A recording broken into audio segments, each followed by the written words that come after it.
That was Black 9. Black 9 was a, as you can see, pretty straight-ahead funk tune, and there are two Latin sections in it as well that are in the Songo funk style. The first groove in the song is basically just a stick across the rim. I use the right hi-hat. Sometimes I play quarter notes with my left foot, and then the bass drum is playing basically the backbeat of the pattern on 2-and and 4-and. So here's what the pattern sounds like. I'll play it without the left foot so you can get a good idea of what the left hand and hi-hat are doing over here. Okay, so 1, 2, 3, 4.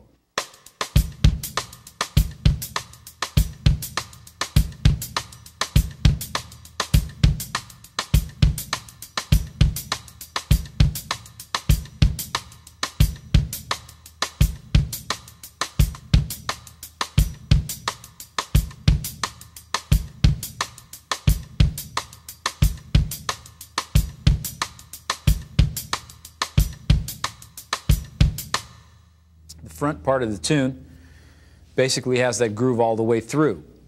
Then after the percussion break, there's a section where it's just where it's bata drums and drum set groove, sort of exposed kind of percussion drum set type of a solo. And basically what the pattern is it's I guess a variation of a basic Songo type of beat. And so what I've done is instead of playing all the quarter notes on the hi-hat, I'm sort of alternating with the right hand is playing the rim of the snare, the bell, and the small tom. Then the left hand is playing the hi-hat part and the snare. And it sounds like this. 1, 2, 3, 4.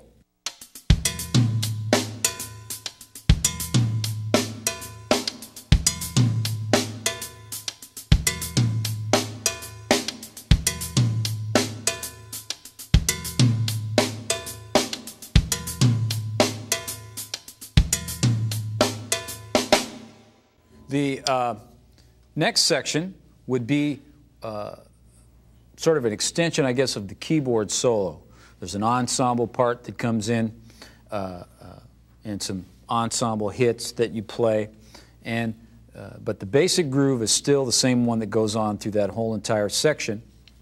And it sounds like this. 1, 2, 3, 4.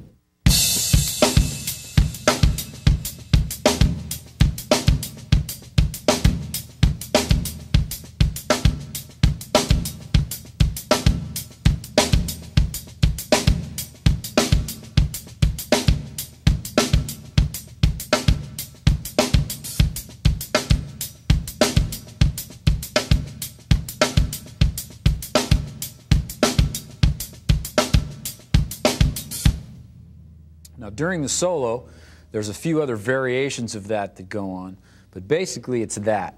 And that's the pattern that I work off of. And again, it's that situation of where there's orchestrated parts and some improvised parts. This section pretty much, you want it to be able to move around a bit because the bass line is pretty much a steady kind of a thing that goes throughout the entire section. So pretty much all the variation in that section comes, you know, as the solo develops. Now, the final part of the tune was just it was an afterthought. As we were putting the tune together, we come up with this interesting little groove, and so we sort of tacked it on the end. I don't know if it even really fits with the rest of the tune, but it's a great little funk, sort of Latin funk section. And again, I like to, you know, the idea of Songo funk. I like that idea as opposed to just saying, you know, straight up Songo all the time. To me, Songo and funk are very, very close in terms of the way that a lot of the parts are put together and that sort of thing. Just the basic drum set approach.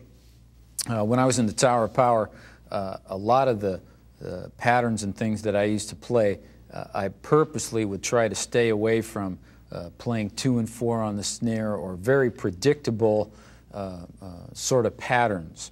And to me, the Songo style is very unpredictable in that way. Of course, there's no 2-4 snare in it, so you don't have to really worry about that. But certainly the variety that's available in that style is really incredible.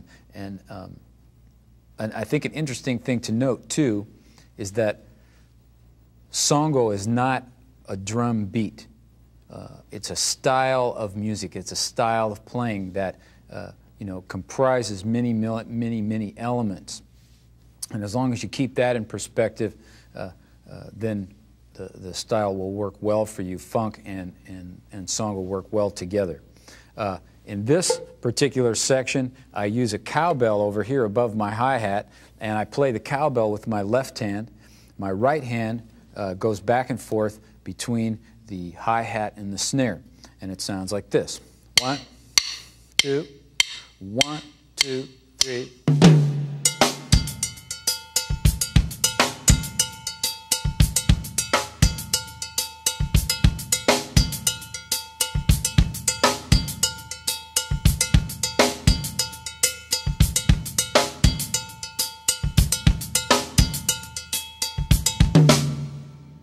So, there you have it, all the grooves to Black 9.